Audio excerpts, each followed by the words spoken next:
Bonjour à toutes et à tous, j'espère que vous allez bien. Chez nous, enfin chez moi, musulmans marocains, nous avons comment dirais-je, des expressions qui sont typiques et qui renvoient à notre imaginaire collectif. Nous croyons à la fin du monde et au jugement dernier, et à une vie après la mort. Et nous avons une expression qui s'appelle awalim sa'a, c'est-à-dire les symboles de l'approche du moment du jugement dernier. Disons les symboles, enfin les signes de la fin du monde. Eh bien, je vois beaucoup de signes de la fin du monde, peut-être pas de la fin du monde, mais de la fin de la démocratie, quand je regarde les débats sur BFM TV, CNews, où les politiciens dialoguent entre eux. Un des signes de la fin du monde, c'est les fact-checkers, ces fameux vérificateurs qui symbolisent la fin de la démocratie.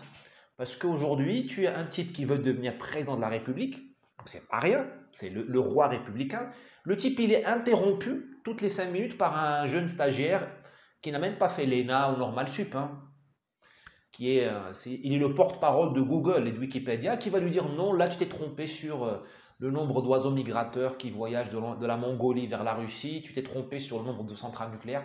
Mais mon gars, va étudier, gagne tes diplômes, gagne ta légitimité académique, et après on verra.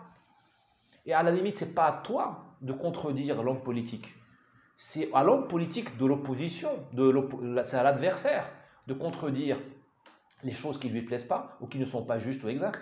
C'est aux hommes, c'est aux grands intellectuels, hommes et femmes, d'intervenir dans le débat politique.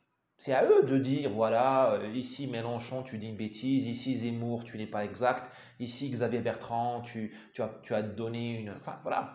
On ne va pas discuter de l'anthropologie de la France avec des gens qui ne sont pas du niveau de Lévi-Strauss. On ne va pas discuter de la civilisation française ou musulmane avec des gens qui ne sont pas du niveau de Brodel. L'homme politique est rabaissé, il est amoindri, il est humilié. On l'humilie en l'obligeant à discuter avec un stagiaire. Moi aussi, j'étais stagiaire pendant longtemps, je n'ai rien contre les stagiaires. Mais quand j'étais stagiaire, moi, je savais rester à ma place. Il faut que les hommes politiques et les femmes politiques restent à leur place et veuillent l'occuper. À plus.